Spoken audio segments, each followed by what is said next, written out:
I broke my back. What do you mean by that? My back is broken. What do you mean, calm it down? It's a fight.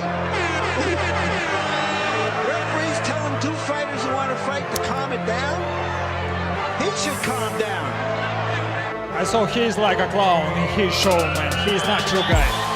Because Tyson Fury's back, and all you motherfuckers are under attack. Look, Eddie Hearn can say all what he likes. Who gives a shit what Eddie Hearn says? It's garbage. Are you off your tits? Have you been smoking something? Can you let me retire and be happy? Please, just please. Bombs away from the Bronx Bomber! Wanda! Let's go, baby! Let's go! I'm through. They put somebody else up and give me an interview. What are you talking about? What are you talking about? You never give me a fair shake. HBO needs to fire you. You don't know shit about boxing. You ain't shit. You not shit.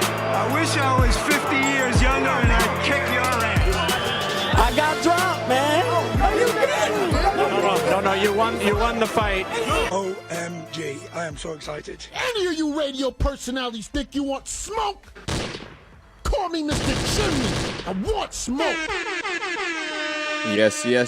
What is up? MCR family? Another daily edition of the show live on YouTube, podcast form, iTunes, Spotify, radio, etc.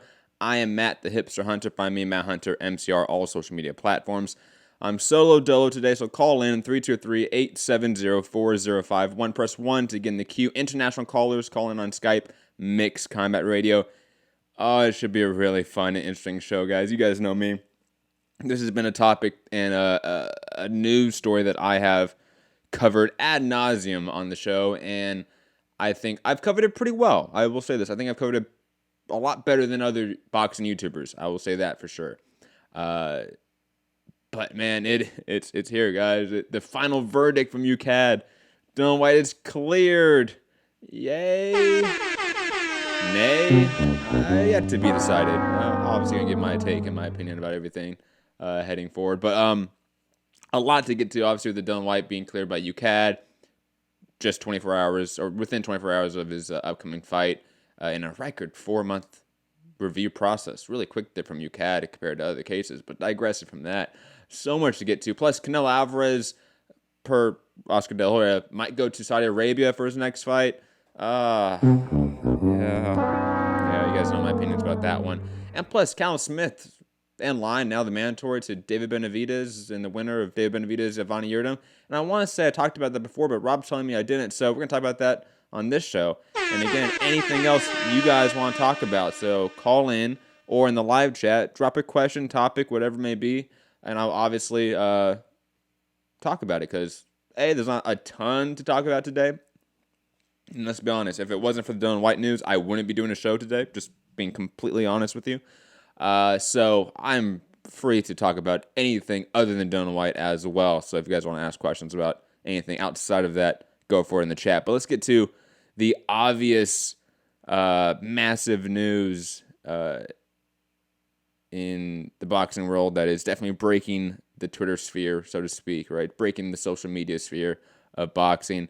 UKAD and Dillian Whyte have issued a joint statement, and they've cleared Dillian Whyte of any wrongdoing, so to speak. And let's just read like the sort of the summary of the case, and then I'll give you guys all of my thoughts, so to speak. PSK, I will do the weigh-in review. Yes, I will talk about how Andy Ruiz, I forgot to mention that in the preview. Yes, I'll definitely do that. But digressing back to this. In respect to Mr. Whyte's drug testing results, the following points are relevant. Point 1, there is nothing in Mr. Whyte's longitudinal urinary profile to suggest that he has used steroids. The levels of metabolites found in Mr. Whyte's 20 June 2019 sample were extremely low. Mr. Whyte has provided a urine sample to VADA on the 17th of June 2019, 3 days before his June 20th, 2019 sample, which was tested by a WADA-accredited laboratory, and which returned a negative result, including for the metabolites in question. Mr. Whyte provided several other doping control samples to UKAD and VADA between June 20th and July 20th of 2019, i.e. the date of his fight with Oscar Rivas, all of which also tested negative. In light of the above points, the trace amounts of metabolites found in the 20th of June 2019 sample are consistent with an isolated contamination event, and they are not suggestive of doping. Having rigorously scrutinized and investigated the details and factual and scientific evidence provided by Dillian Whyte, I think that's an interesting way of framing it, UKAD is satisfied that the presence of a very low amount of metabolites on his 20th June 2019 sample was not caused by any fault, negligence, or wrongdoing on Mr. Whyte's part, and given the circumstances, could not have affected the fight between Mr. Whyte and Mr. Ruiz. Blah, blah, blah. A lot more to it, but that's the gist of it. A lot more legalese, so to speak. But I will point you guys in several directions here. Not all of it's going to be super informative or conclusive to this case, but just a lot of documentation that I want to give to you guys. The first two in the live chat, and when I clip out the show, there will also be in the description, are from WADA. A few other ones just speaking about the nature of half-life and the nature of detection window, so to speak, for Duranabol, the alleged substance that Dillian Whyte was alleged to have taken, so to speak, right? The metabolites in the system. Per Thomas Hauser and his reporting, all were by way of this system, or this substance, Duranabol, or by the more common name or generic name, I'm probably going to butcher this, guys, metindionine, I believe is how you pronounce that. And the gist of it is I want to get to, because there's one point I want to make that I think I want information about before I really form a complete opinion about Dillian Whyte's case. The detection window for metabolites is up to 3 days, and a recently discovered hydromexyl metabolite is found in the urine for up to 19 days after a single 5 milligram oral dose.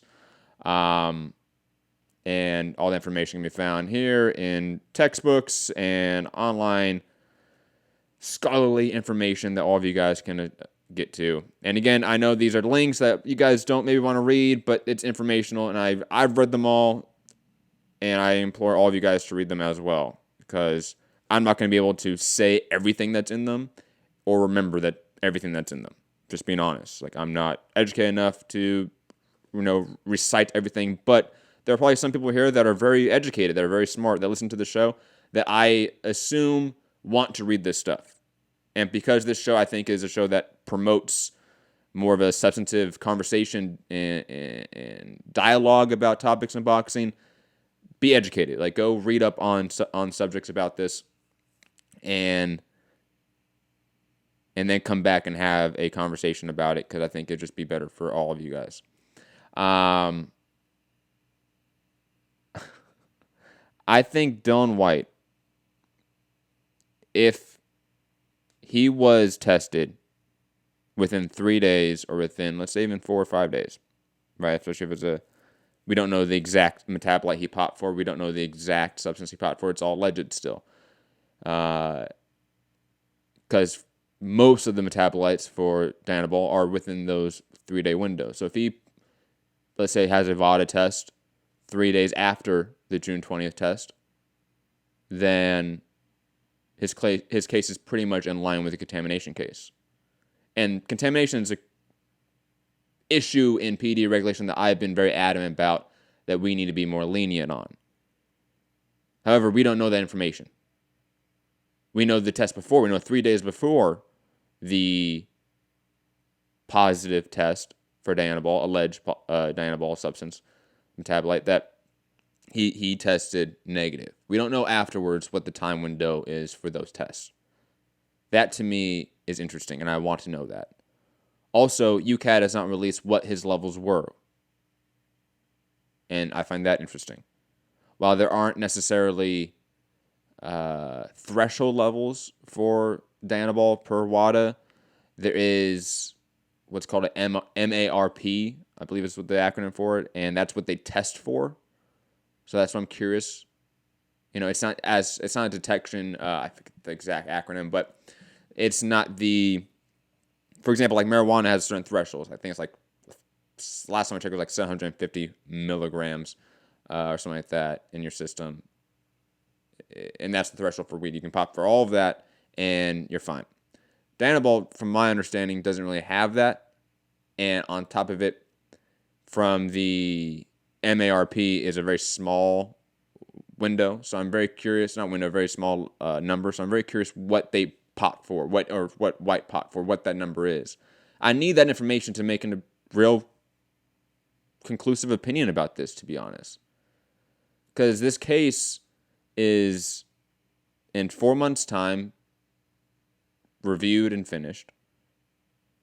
From UKAD's own statements, they only reviewed the scientific data that obviously Dillian Whyte presented. There didn't seem to be a real counter argument there on their side at all. And seemingly none of the supplements that he has taken were tested. There was no attempt to find the root cause of the contamination. And he was cleared 24 hours before his fight, when he didn't need to be. That to me is just weird. It's just odd. Like, I wish we had more information. And from the very beginning, I've always said that Dillian Whyte's case is not about Dillian Whyte. I want to make that very clear. That you guys in the chat that are talking about Dillian Whyte being cleared, I don't care about Dillian Whyte. I've always been very adamant. I don't care about Dillian Whyte. And you guys should know this, that I've listened for a very long time. That UKAD's inconsistency and overall WADA's signatories being inconsistent with their application of WADA code is frustrating. And that to me is an issue. That there is a seeming inconsistency in punishment, in expediting of review processes. And this goes not just for UKAD, it goes for other WADA signatories. And this issue is one that is frustrating. And on top of it, for more a UKAD-specific issue, again, sort of the topics I brought up, the lack of transparency, to me, is concerning. And I don't understand how people could be accepting of an institution like this that is automatically non-transparent to the consumer. And in a sense, fighters as well. Because Oscar Rivas wasn't even notified about this. You know what I mean? Like, maybe it's great for Dillian Whyte in terms of his privacy and everything, but there has to be a balance for his opponent, maybe the consumers as well, because this type of information should be transparent. Especially if you're cleared. I don't know why there isn't a release of the data for his testing results. That, to me, would easily shut everyone up. If we could just look at the data and say, oh, that's in line with WADA code, it's in line with everything. There we go, we're done here. And you guys know me. I've been a big advocate for fighters not getting thrown to the wolves, so to speak, for a inconsistent, inadequate regulatory body. A la Canelo, a la Julio Cesar Martinez and Ray Vargas just a while ago. That there is... that we have a PD regulatory system that's ultimately unjust at times. And that, to me, is the ultimate issue. Dillian Whyte, I think, probably he might be in the right here. Again, I want to know more. I hit up Dave Marsden of Biolock MMA, really good expert on this topic. A true academic in this field. I'm not. And he said to the effect that basically what almost UKAD said, that as long as those tests that are right next to it are negative, then he should be fine. It's in line with the contamination. But he did ultimately said to me that the inconsistencies of WADA is, and obviously UKAD being a WADA signatory under that branch, is frustrating. And again, if we had more information, this all goes away. If we know that he had a VADA test 3 days before the test that he popped for, he had a VADA test a day after, both were negative, and his levels were below 2 nanograms per milliliter. And it's like, okay, then he's most likely contaminated. And in this day and age where a strict liability policy is sort of being worn down, for those who don't know what that means, when WADA was first formed in 1999, it was off of the basis of a strict liability policy. That no matter what you pop for, whether it's in your system for supplement, whatever it is, you're ultimately responsible for it, and it's on you. We've had Jeff Nowitzki of USADA and the UFC program recently come out and say like the strict liability policy needs to be sort of thrown out in a sense.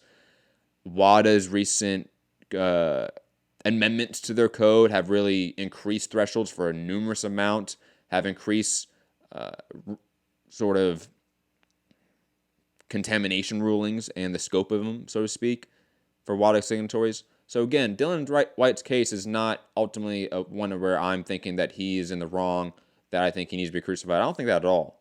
I think Dillian Whyte's probably fine to fight again, and I've been sort of the same mindset of even guys that are way more egregious popping, like Jarrell Miller. Like I don't care.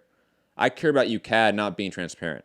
I care about how we have multiple WADA signatories that don't act the same, don't enforce WADA code the same, and therefore you have a disparity of sort of execution of WADA code. That is the issue. But digressing. I mean, guys in the chat, you guys don't want me to talk about this. That's fine. You guys are tuning in, though, Metal Box. I see you upset that I'm talking about Dillian Whyte in this case at all. But it's all right, guys. It's all right. What else do I want to say about this? Anything else in particular? Yo, Metal Box. I mean, I don't understand what your issue is. Call in. Dude, like, I please call in. Skype, Mixed Combat Radio, please. What's your issue? Like, you don't want me to give my opinion about Dillian Whyte's case, but you're listening to my show to hear me give my opinion about his case. It's the title of the fucking show. Like, this is weird. Like, some of you guys in the chat, odd people, guys. Odd people. Fighting talk is better. Dude, we've done like 5 shows this week, breaking down tons of fights. I don't know what you're talking about. I truly don't. Moving on, because guess what? We're not going to talk about any real fights, so to speak. We're not breaking down combat for this weekend. That was on the preview show, Metal Box. But if you want to keep talking shit in the chat, I can just kick you out, bro. Like, I'll be honest. I don't care. Like, motherfuckers want to be disrespectful. I'll be disrespectful back. Don't worry about it. Moving on, though. De La Hoya would take Canelo to Saudi Arabia per Manuk Akwapayan of obviously LA Times and Boxing Scene. And I gotta say,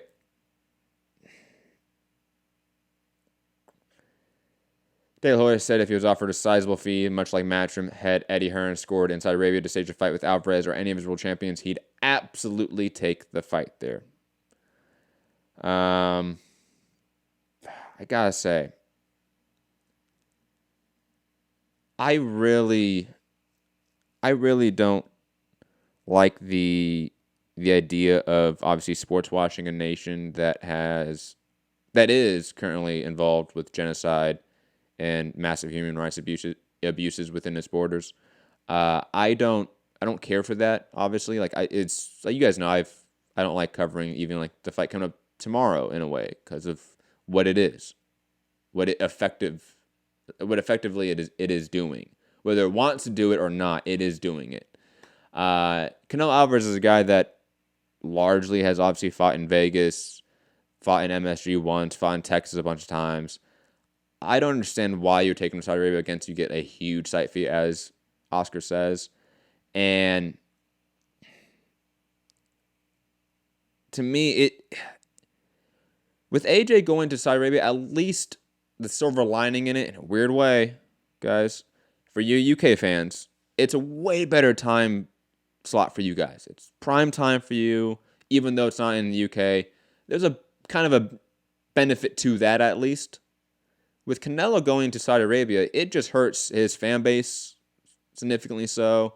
I think all it does is just probably fatten the pockets of Oscar, maybe Canelo, but even then he gets more of a flat guarantee now. Like, there's no real upside for him, from my understanding, in his contract, at least from what we know. So I don't understand how you can get an extra $75 million per, like, what we've heard from AJ. I don't get that. I think it would more that money would go to Oscar or DAZN. I feel like Canelo, there should be a time where he goes, no, I don't want to do this. I want to see the books. How are you getting this money? How am I going to get it? I don't understand why Canelo would even want this. It just goes against kind of his fan base, even more so than AJ's. Because at least AJ's fan base, they get the benefit of watching it prime time for them instead of 4 a.m. like the first Ruiz fight. It's just weird promoting, obviously. And we did a show maybe early this week or last week, and I cut the video up, so there's a clip out on our boxing playlist about me and Gary talking about promoting, and off of Bob Arum talking about taking Terence Crawford to South Africa, and talking about taking, Beterbiev and Vajic and that fight in Philly and that failing. The idea of, as a promoter, how do you place a fight? Like, where do you set a location for a fight? Is it off of just a site fee? Is it finding its natural demographics where just the most fans are going to be? Certain things like that. Is it to appease a network or a TV company? Like, certain things like that promoters think of, and I think they usually get the wrong pick. Like, look at Jose Ramirez, Victor Postal. That fight is clearly just to get a money grab in China, when that fight makes no sense there. Canelo, let's say Canelo versus, I don't know, Billy Joe Saunders. Or Canelo versus, Callum Smith, Triple G, any of those fights. Like, that in Saudi Arabia makes no sense because Canelo's the guy, and it's taking him far away from his fan base. Anyways, just it makes no sense. Besides the whole sports watching, a whole genocidal nation part. Eddie Hearn has this to say, and I really had just a brief comment about it, because I feel like people get a misunderstanding about this. Eddie Hearn saying, no journalist, media outlet can tell a fighter where to earn, obviously in regards to taking AJ to Saudi Arabia. And that getting, sort of blasted by media. Amnesty International sent letters to AJ telling him not to do it. I will say this. Obviously, Amnesty International, I would not say is a journalist or media, per se. They're more of just a organization. Just to be honest, like, they're more of a activist organization. It's a little bit different. When Eddie's, I think, referring to them telling a fighter where to go. I don't think there's really actual media out there saying that AJ can't do this, or he shouldn't be allowed to do this, so to speak. And I want to make, I think, as the snowflake SJW of boxing, let's just be honest, this is the distinction I want to make here. AJ and any fighter, Canelo, obviously just talking about him, he has every right to go to any sort of authoritative regime, country, state, and collect a check. He has every right to do that. There's no one stopping him to do that. I mean, we do live in especially me specifically, I live in a country where Ford and GM and IBM worked with Nazi Germany. So corporations and business working beyond, like, morality isn't anything new. It isn't anything that's been outlawed. Though, in my opinion, maybe it should be, but that's a totally different point. AJ and just fighters as a whole, when we are out there, and me speaking as those people that are sort of criticize promoters taking fights to countries to sports wash atrocities. We are just merely pointing out that that's what it's doing. I don't think I or anyone out there really said, Eddie, AJ, you can't do this. You're not allowed to do this. And even maybe to a degree, like, you shouldn't do this. I don't think we've really said that, to be honest. I think we've mainly said, hey, when the actual country that is funding genocide, now funding a prize fight, that is to an effect sports washing the genocide. That's what it's doing. It's a de facto propaganda, commercial advertising to other countries that, hey, we're normal, we have sports like you, even though we do all these other things. Okay? And obviously, I mean, there's parallels of it in the U.S. Like, we have national anthems.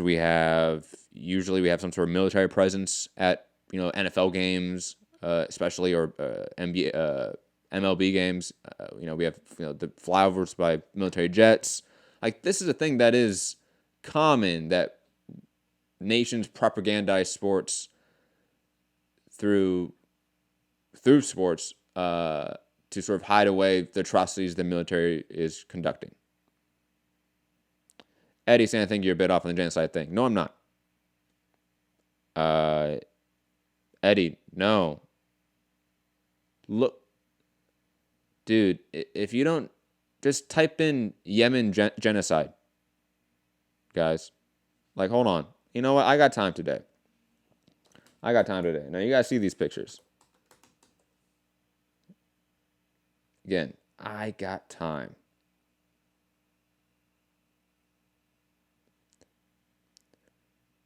You want this link here, Eddie?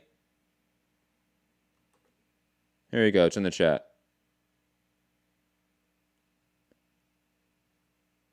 I mean, it is a literal genocide.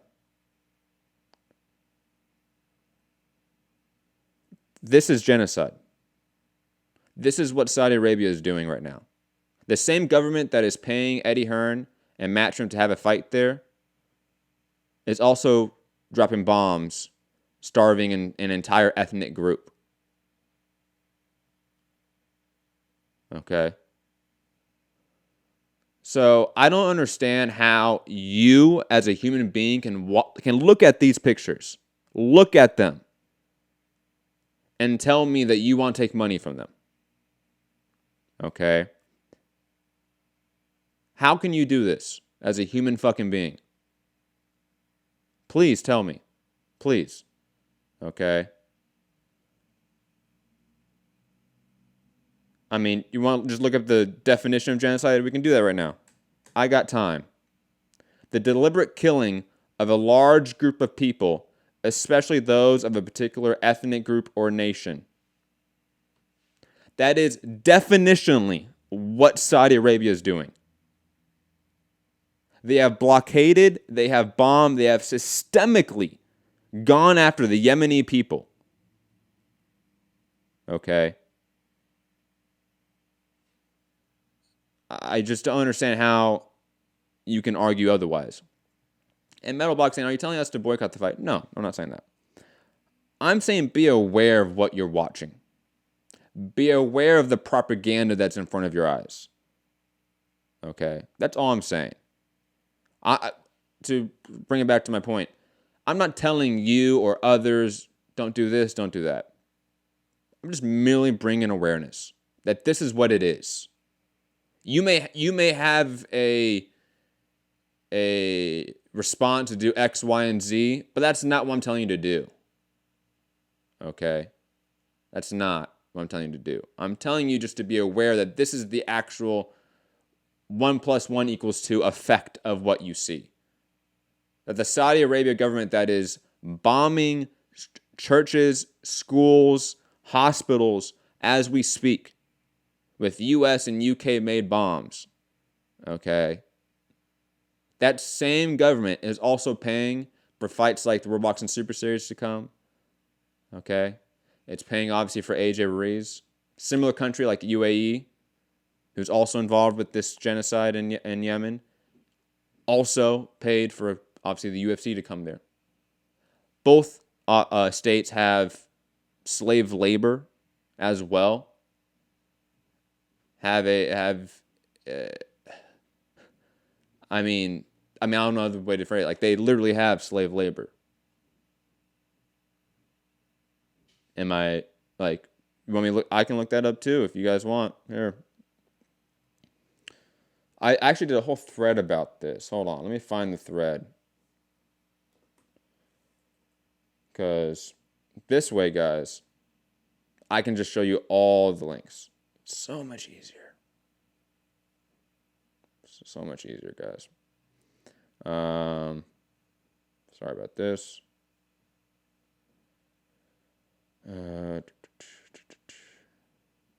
Finding it now. Sorry. It's going to take me a second. But it's worth it because it just has all the links. And it's just so much easier. Here we go. Okay. These are all the links you guys need when it comes to the topic of sports washing, what's happening in Saudi Arabia right now. Here's the thread. It's in the live chat if you guys all want the links.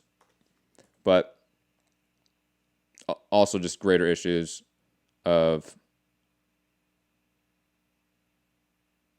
the Middle East right now in terms of combat sports and what's happening with it. But like, read this article. Okay. There you go. Please, like, just educate you guys. Like, that's all I'm asking. I'm not asking you to boycott. I'm not asking you to do whatever. Just be educated. Be aware of what you're watching and what its desired effect is. That is all.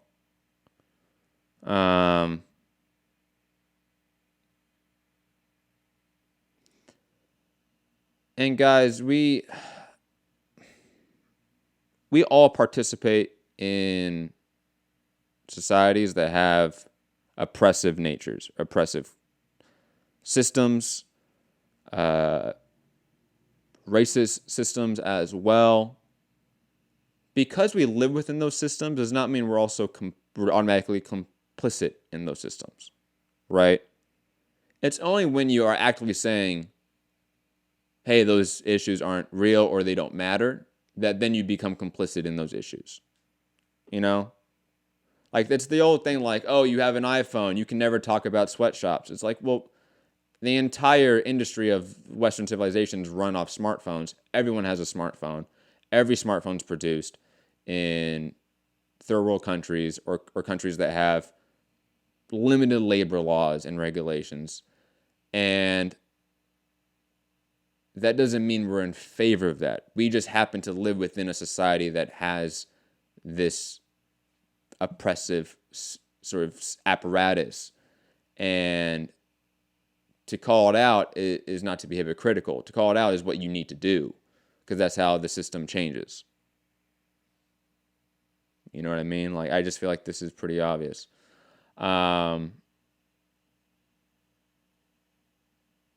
Glasgow, Blue Box fan saying, why didn't I get a notification for the stream? I missed most of it now. Sorry, rewind it. I'd obviously talk about Dillian Whyte more so and way earlier, but definitely just make sure that notification bell's hit. I think it's when like 19% of you guys have the notification bell hit at all, and only like a third of you guys watching are even subscribed. So hit the subscribe button, hit the notification bell, all that fun stuff. PC Gamer saying, you can't save the world, bro. I'm not saying you can save the world. I'm just saying be aware. Again, I feel like this is a pretty simple thing I'm saying. Like, just be educated on information.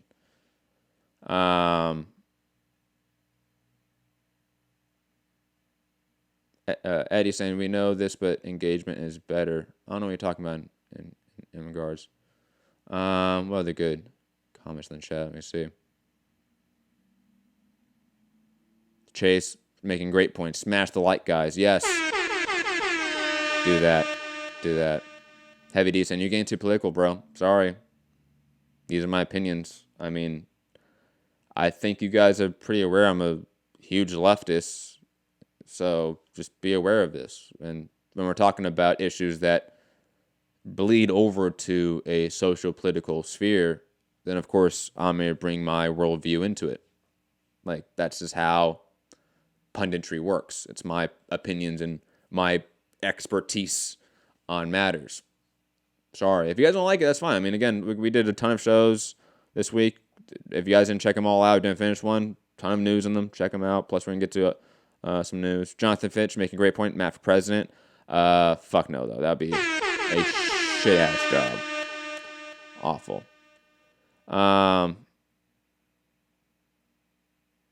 What else do we have here? Craig making a great point. You see the same kind of pictures from the U.S. sanctions on Iraq when babies couldn't get enough milk powder. Absolutely, Craig. That's why, George Bush, Dick Cheney, Colin Powell, Condoleezza Rice, who else? Anyone in the Bush administration should be brought up on war crimes. Like, that's my opinion. You guys, if you guys want to play the what about game, I guarantee you, I'll be like, yeah, they're awful too. Like, this is nothing new. What else?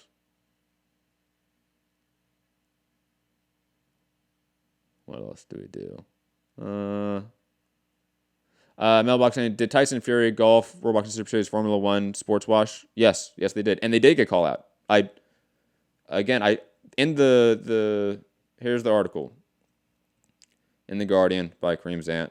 And this is more about U.S. sports, but I think they do bring up Formula 1 in some aspect. But this is more about WWE and more of a U.S. sports. But here, check it out. Definitely, again, guys, read, be educated on this issue. I think it's really important. And I'm definitely going to have to put all these links in the description now, just to make sure that everyone can find them after the fact. But moving on, let's get to some boxing topic, guys. I know you guys want to talk boxing. Let's talk about the weigh-ins. Hold on. Do we have a Buster Douglas moment, guys? Joshua much lighter, Ruiz much heavier for rematch. Oh no! I know, guys. I know. This is alarming. I'm pretty worried. Actually, I'll be honest. I don't know what to think about this. I'm usually not one to care about heavyweights when it comes to weigh-ins. Like for Deontay Wilder, whether he was going to be 205 or 215 or 225, I never care because his performances never really changed because of that. Jeremy Miller, whether he's 290 or 300 or 320, never really mattered in my opinion. It was really the same performance, to be honest, especially from heavyweights. Again, in the perspective of heavyweights. With these two guys, I kind of expect similar performances regardless of this weight change, so to speak.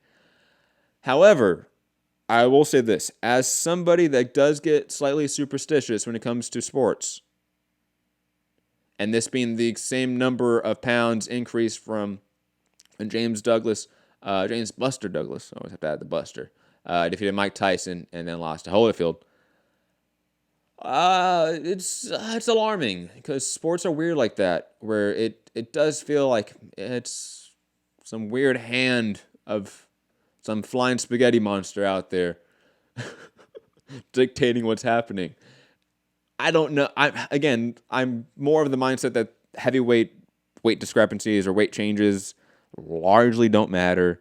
Unless we're talking something drastic. Like, if we're talking somebody changing, like, a whole physique, like 30, 40, 50 pounds, like a la Tyson Fury, then the conversation's, I think, different because we're talking about, like, somebody changing their entire body and, like, they're having, like, a weight loss moment in their life and career a la Tyson Fury. But I don't see Ruiz adding, 10 pounds and Joshua losing around 10 pounds to be significant in terms of it affecting the fight. Like, really affecting the fight. I just don't see it. Maybe I'm wrong. It's possible. I'm definitely going to read some guys in the chat right now and see what you guys think about this issue, because I guess. 92 coup. What about Manny Pacquiao? He supports President Duarte. Oh yeah, I agree. That's awful. Like, President Duarte is a wannabe dictator. I have routinely called out Manny Pacquiao for his support of President Duarte. And overall, his thoughts about the LGBT community. Atrocious. Ruiz is 15 heavier, sorry, not 10. Ruiz fancies getting shut out of Joshua early. Has Ruiz ever been in shape? Yo.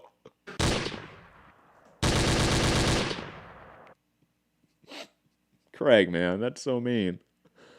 Damn, the universe is perverse. No, he hasn't. Well, Povetkin. Oh, will Povetkin beat Hunter? I don't know about that one. I think Hunter's going to outbox him in probably a very boring fight, to be honest. Yeah, I'll be honest. Do you guys think it's an issue? Let me know in the chat. Do you think that this will have an actual effect tomorrow? Barry in the chat, do you think it's intentional or has Ruiz not prepared properly? I mean, he said he ate a dinner and had his clothes on, right? Like before. I don't know. I don't know what the guy is. I mean, I'll be honest. As somebody that fluctuates weight often, like I'll fluctuate like 5 to 10 pounds pretty easily. Maybe that's what it is. I don't know. Like, I just don't see it being a big deal. Even if it's intentional or not, I don't think it's a big deal. But if I have to lean away, I don't think it is an intentional move.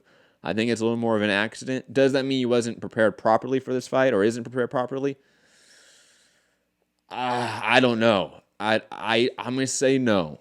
Because almost back to Craig's point, has Ruiz ever been in shape? I don't know about that. Interesting. PSK saying question. And by the way PSK is doing it makes it really easy for me to find with the question in all caps, just because all of you guys' chat kind of look the same from far away. Question. Isn't it more worrying that Robles said Ruiz put the weight back on as he felt weak when he dropped weight? I don't know. I don't know enough about maybe like Andy Ruiz's weight history to have an informed opinion about this. I know the highest he weighed was like 290 something, like 298. I want to say almost 300. So this is still below that. So this isn't the highest he's weighed in a fight. I don't know. Like this is a case where like I wish Rob was on the show. Rob, I wish you weren't at your mom's right now. Your mom's and I give your huge take on this. I know you really care about this narrative. This is one of those that just doesn't interest me at all. 92, and we just have a small sample size of Andy. I feel like that's a joke somewhere. Craig saying, I'm sorry, I didn't mean it in a mean way. Hey, even if you didn't mean it in a mean way, it's funny as fuck. It's okay, man. His dog was saying he looked light on his toes and very quick for a guy of his size. I mean, he does. I mean, obviously. And for his physique, obviously. Ruiz looks that way. Dan in the chat saying, remember, Ruiz loves to play mind games. There is a little bit of that. Where, like, Andy does seem like a guy that trolls people on the low. Not to, like, a Tyson Fury or Gerald Miller or Dillian Whyte degree. Like, nothing like that. But he definitely likes having some jokes here and there. You know, like, he's definitely like a middle-aged dad jokester fighting, right? Like, that's kind of how I view him.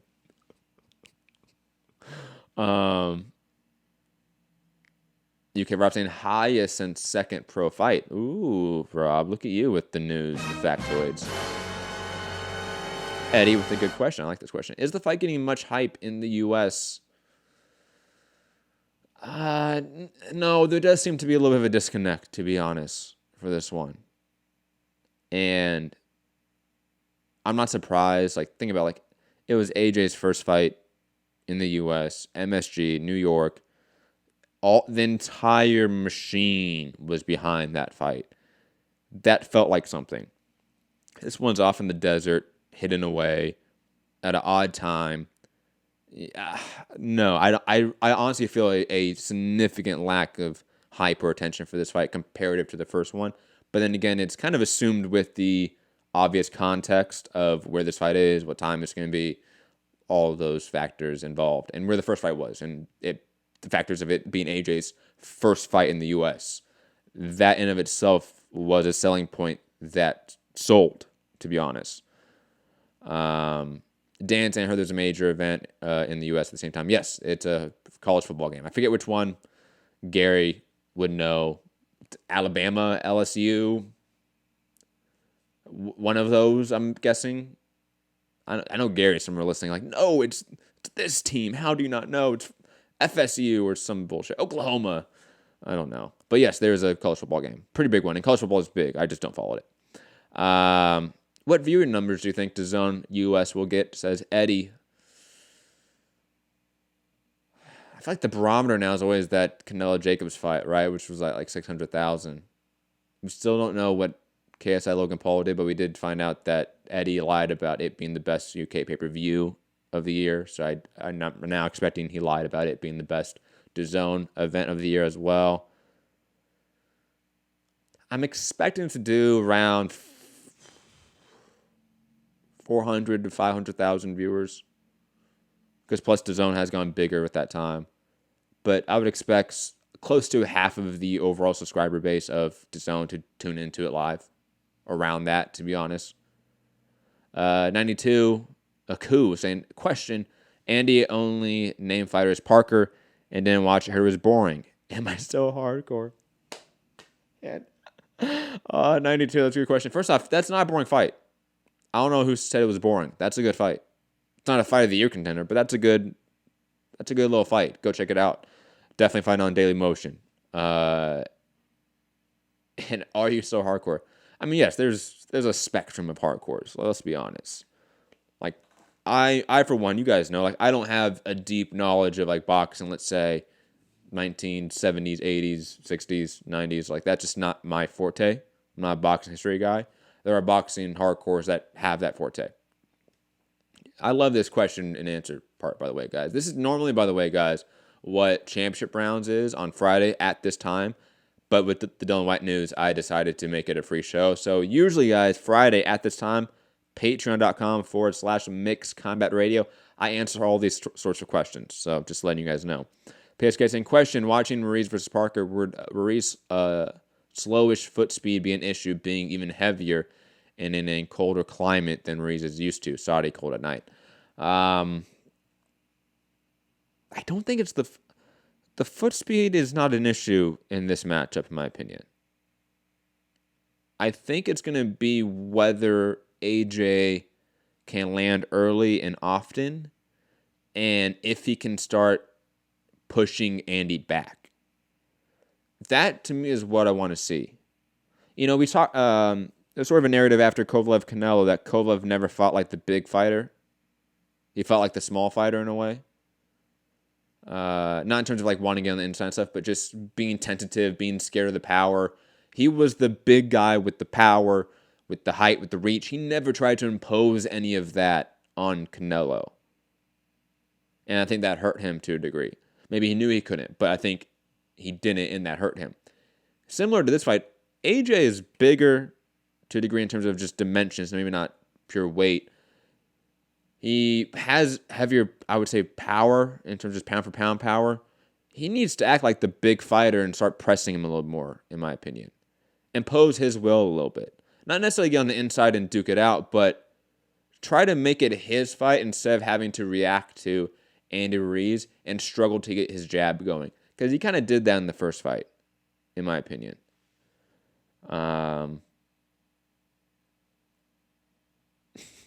Rob, there's a lot of him to hit.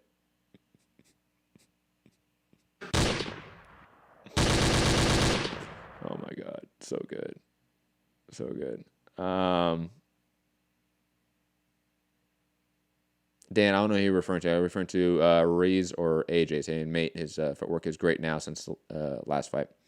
PSK saying, question, what are your thoughts about the 22 by 22 ring, which is bigger than the British boxing world control limit of 20 by 20? Obviously, to benefit AJ, it is. Like, let's just be honest about it. It's in the hope to allow him more space, more room, because he did get stuck on the ropes a lot early. Like, that seemed to be an issue. That he instantly gave up the center of the ring to Andy within the first, 10 seconds of the first round. And on top of that, he was only, a step away from the rope at really most of the fight. And that to me is, again, an issue. Craig saying is the same size as MSG. If it is, then he might just have the same difficulty, to be honest. I don't know about that. Let's move on, though. A fight that I know all you Brits love, guys. Callum Smith officially in line for Benavidez Yildirim. Yes. And also, let me get it up. I apologize. I should have it up right now. And that was on me. Here we go.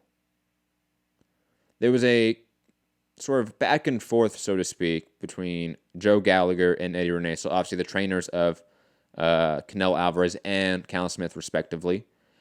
And I thought it was interesting. I thought it was a fun back and forth from trainers, to be honest.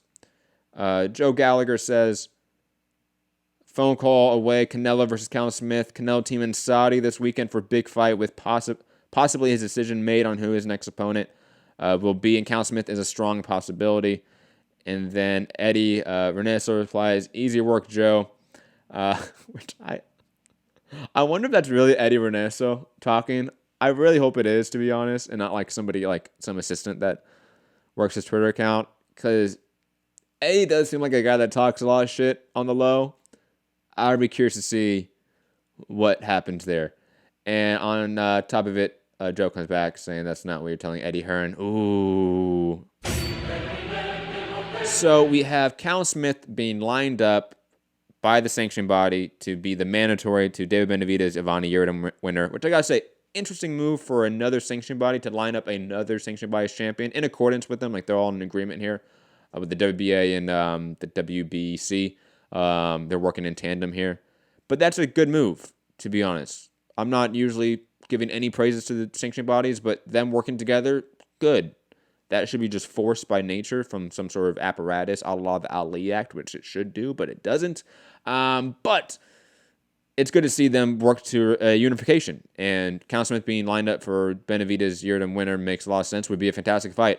Or we get a Callum Smith Canelo fight, which I also think is a fun, interesting fight. And plus, I think a fight that Canelo probably wins at this point in time, especially after what I saw with John Ryder, doing to Callum Smith. That was pretty eye-opening. Let's just be honest about it. But, guys, let me know in the chat, because I see a lot of UK listeners. What do you guys want? Because this is Callum Smith really with the options here, so to speak, maybe. Do you want to see him fight Canelo, or do you want to see him fight David Benavidez? I would assume Canelo. If you're a UK or a Callum Smith fan, you're probably going to pick the Canelo fight because it's the bigger fight. It's the money fight. Like it's the red panty night for Callum Smith, and I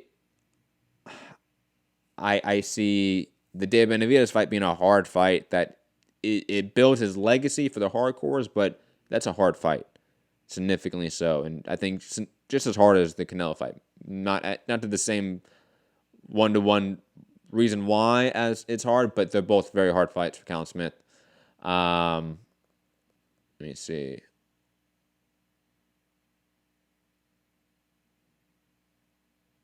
'92 saying, will Smith one day get revenge on Canelo for sending him to hell?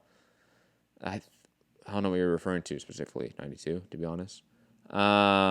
Matthew D'Souza in the chat saying Callum Smith and Joe Gallagher want no part of Benavidez. They solely want Canelo. Well, of course, I think that's why you see them in the media acting that way. Crazy saying if Callum doesn't rematch Ryder, he won't. I want Benavidez to batter him. He doesn't deserve a Canelo payday. Damn harsh. Rob, Benavidez, please. What? It's because Rob knows that that's a fight we disagree on. Well, I think we all in agreement. Canelo beats Callum Smith, right? Come on. While the Benavidez fight might be a little more competitive at this point in time.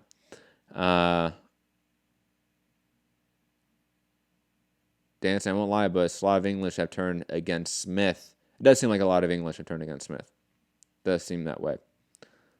Mailbox saying Callum Smith versus Canelo. I think Canelo would choose Saunders. Ooh. God. I'll be honest. I'd rather Canelo fight Smith than Saunders. Any day of the week. And Rob saying, I want unifications. Well, Rob, didn't you hear Eddie Reneso? He said they didn't vacate that regular belt, and so it would be a unification at 168 of the WBA belts, Rob. Canelo, Callum Smith. See? Come on, Rob. Gotta think this way. Rob saying, why turn against Smith? I think the John Ryder fight. I think a lot of hardcore fans. Plus, like all the UK fans, I hate Eddie. Callum Smith is a guy that they shit on too. Let's just be honest. That's just how fans think in some sick way. Some quick sort of tidbits of news. Rob Brandt versus Habib Hamed finalized for the Jesse Hart and Joe Smith Jr. card at the Hard Rock Live on ESPN. Whatever. So I just don't understand what that fight is for. Also, there was a couple fights, by the way, this last night on DAZN. Also one on UFC Fight Pass. Jason Quigley picked up a win. George Racon picked up a win. Ismael Barroso picked up a win. And who was the guy fighting on UFC Fight Pass? Let me go. Oh, I got BoxRec here. Let me find it. Oshik Foster beating Alberto Mercado. I've not watched that fight yet, but I've heard a lot of good things about Oshik Foster, so I'm going to go check him out. Plus, 130 is like a division of guys that have been like redeemed in some way, even after losses, like Jamel Herring, Joseph Diaz. I like that. I like that factor a lot. But digressing, guys, that's about it for news and topics of the show today, to be honest. So I might just prolong this for a little bit. If you guys have any more questions, shout them out in the chat. I'll play the outro music right now, but if there's a really good question, I'll stop the outro music and answer any of the questions. But tomorrow morning, reminding everyone, 9 a.m. West Coast time, and that's 5 p.m. UK time. So right when the prelims start, I want to say for the Ruiz AJ card, there's going to be a UFC roundtable on the channel bright and early. James Lynch of The Score MMA, Matthew Wells of Slip Into Podcast, Anthony Walker, formerly of Showdog.com and MMAonPoint, Cole Shelton of BJPenn.com. Who else? Jay Petrie for sure. Benjamin Duffy, maybe. Both guys from Showdog.com. Who else might be a maybe? I think that's it right now, to be honest. Submission Radio guys going to make it.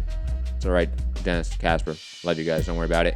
But that should be a fun show tomorrow morning. A big panel show breaking down UFC 245, which is next week. But I want to do it early before everyone travels and is busy for the fight weekend, etc. On obviously for the UFC 245. Gotta catch them before they leave. So we're gonna break down Kamaru Usman, Colby Covington, Max Holloway, Alexander Volkanovski, Amanda Nunes versus Jermaine Duraname, plus the entire card. We're going to break that down in depth, entire panel. Plus, last night, me and Anthony broke down the Conor McGregor, Donald Cerrone fight, broke down the Tony Ferguson, Khabib Nurmagomedov fight, and some other tidbits in the news. Nick Diaz versus Jorge Masvidal, certain fights like that. Definitely check out the show yesterday. UK Rob saying, question, no, I'm not doing that. Not doing that. What else? Do we have anything else? No, that's about it, guys. Have a great day, great night, great evening, wherever you are. Eddie saying, what fights are you covering tomorrow? For sure, covering the main event. That's probably gonna be it.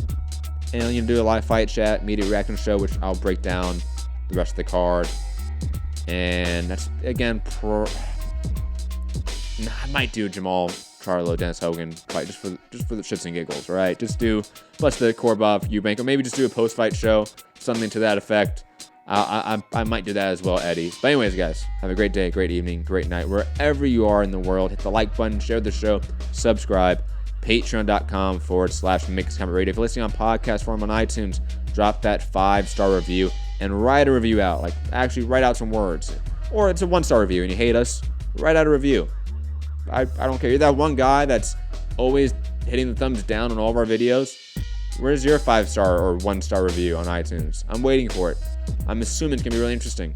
It's going to be a good read. But anyways, guys, have a great day and all that shit. Find me on MMAonPoint, MCR, all platforms. Yes, Rob, I talked about the Dana White, Floyd Mayweather stuff on last night's show with Anthony Walker because it covered into UFC stuff too and MMA stuff. So if you want to catch the Floyd Mayweather topic, last night's show, check that out. Peace, guys.